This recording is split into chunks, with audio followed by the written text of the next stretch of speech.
안녕하세요. 리마인드 피부과 원장 신은재입니다. 여러분 혹시 아침마다 콜라겐 한 포씩 챙겨 드시나요? 요즘 편의점부터 면세점까지 콜라겐 제품이 정말 어디에나 있죠? 제 주변에도 콜라겐을 보조제 형태로 꾸준히 섭취하는 분들이 많이 계시는데요. 제가 그거 효과가 있어? 라고 물어보면 대다수의 분들이 피부가 좋아진 것 같기도 하고 아닌 것 같기도 하고 그냥 기분 탓인가? 하는 답변을 가장 많이 듣는 것 같습니다. 먹는 콜라겐을 드셔본 분들은 아마 이런 의문 한 번쯤 가져보셨을 거예요. 이게 정말 내 피부에 콜라겐이 될까? 그냥 다 소화돼서 없어지는 건 아닌가? 실제로 콜라겐 보충제를 둘러싼 의견은 정말 극과 극입니다. SNS에서는 피부가 확 달라졌어요 라는 후기가 넘쳐나고 반대로 오프라인에서는 그냥 비싼 단백질 가루라는 회의론도 만만치 않죠.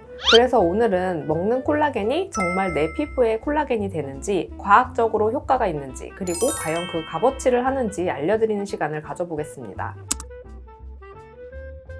먼저 콜라겐이 우리 몸에서 어떤 역할을 하는지부터 알아볼까요? 콜라겐은 우리 몸 전체 단백질의 약 3분의 1을 차지하는 핵심 구조 단백질입니다. 피부, 뼈, 연골, 힘줄, 혈관까지 거의 모든 조직의 기본 골격을 이루고 있는데요. 현재까지 알려진 콜라겐은 총 29가지 타입이 있습니다. 그 중에서도 피부에 가장 많이 존재하는 건 타입 1 콜라겐입니다. 피부 진피층의 약 70에서 80%가 이 타입 1 콜라겐으로 이루어져 있어서 피부의 강도와 탄력을 유지하는 핵심 역할을 합니다. 문제는 20대 중반부터 매년 약 1%씩 콜라겐 생성 능력이 감소한다는 겁니다.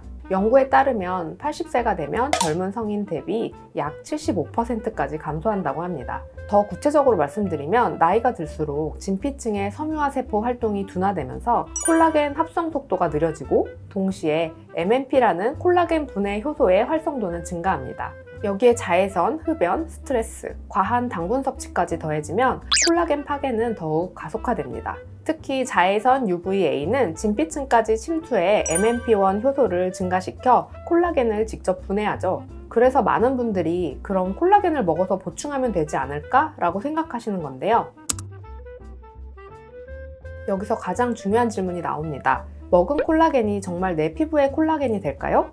결론부터 말씀드리면 콜라겐을 먹는다고 해서 그 형태 그대로 피부 콜라겐으로 직접 전환되지는 않습니다. 왜냐하면 콜라겐은 분자량이 매우 큰 고분자 단백질이라서 우리 몸이 통째로 흡수할 수 없기 때문인데요. 소화 과정에서 반드시 펩타이드나 아미노산으로 분해되어야만 흡수가 가능합니다. 그럼 의미 없는 거 아니야? 하실 수도 있는데 여기서 중요한 전환점이 나옵니다. 최근 연구들이 주목하는 건 바로 저분자 콜라겐 펩타이드 또는 가수분해 콜라겐입니다.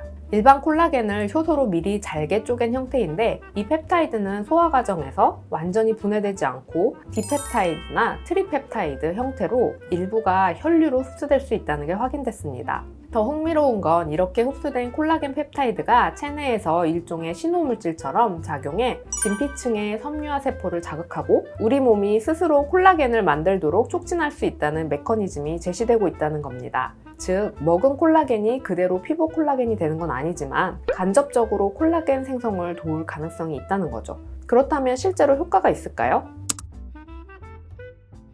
여기서 솔직하게 말씀드려야 할 부분이 있습니다. 바로 콜라겐 보충제의 효과에 대한 연구 결과들이 상당히 엇갈린다는 건데요. 먼저 2019년 저널 오브 드럭스 인 더마토로지에 발표된 연구에서는 하루 2.5g의 콜라겐 펩타이드를 8주간 섭취한 그룹이 피부 탄력도와 경피 수분 손실에서 유의미한 개선을 보였다고 합니다. 또 다른 2014년 스킨 파마콜로지 앤 피지올로지 저널의 연구에서는 하루 10g의 콜라겐 펩타이드를 12주간 섭취한 그룹에서 진피 콜라겐 밀도가 증가하고 콜라겐 단편화가 감소했다는 결과가 보고됐습니다. 하지만 여기에는 중요한 문제점들이 있습니다.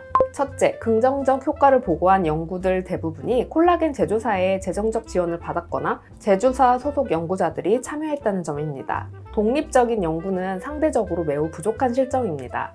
둘째, 연구 설계의 질이 전반적으로 높지는 않습니다. 대부분의 연구가 참가자 수가 50명 이하로 적거나 연구기간이 8에서 12주로 짧거나 위약 대조군 설정이 제대로 되지 않는 경우가 많습니다. 셋째, 측정 방법의 객관성 문제입니다. 일부 연구는 주관적인 자가평가에 의존하는 경우가 많아서 플라시보 효과를 배제하기 어렵습니다. 그래서 2025년 5월 코크란 라이브러리에 발표된 최신 체계적 문헌 고찰에서는 기존 연구들을 분석한 결과 현재까지 콜라겐 보충제가 피부 노화, 수분, 탄력, 주름을 예방하거나 치료한다는 확실한 임상적 증거가 부족하다는 신중한 결론을 내렸습니다.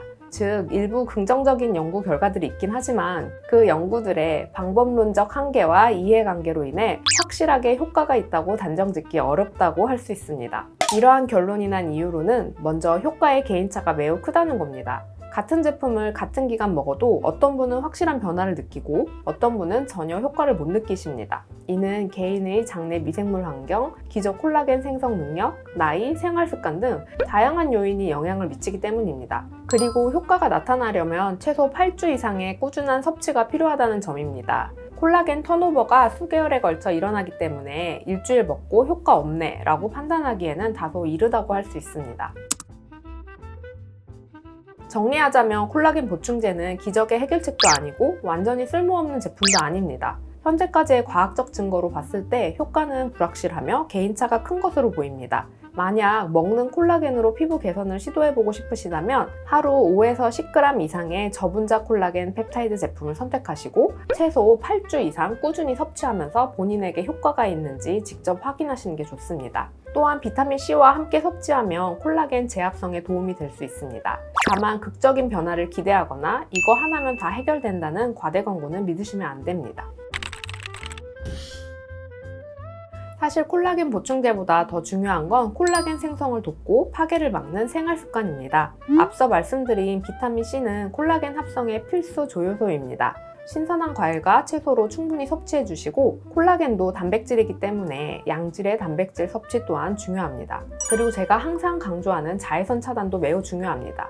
자외선 UVA는 콜라겐을 직접 분해하기 때문에 아무리 콜라겐을 먹어도 자외선 차단을 제대로 하지 않으면 의미가 없습니다. 결국 콜라겐 보충제는 이런 기본적인 관리와 함께 보조적으로 사용할 때 가장 효과적이라는 것을 잊지 마시길 바라면서 영상은 여기서 마치겠습니다. 오늘 내용이 도움이 되셨다면 좋아요와 구독 눌러주시고 콜라겐 보충제와 관련해 추가로 궁금한 점이 있으시면 댓글로 남겨주세요. 오늘도 시청해주셔서 감사합니다.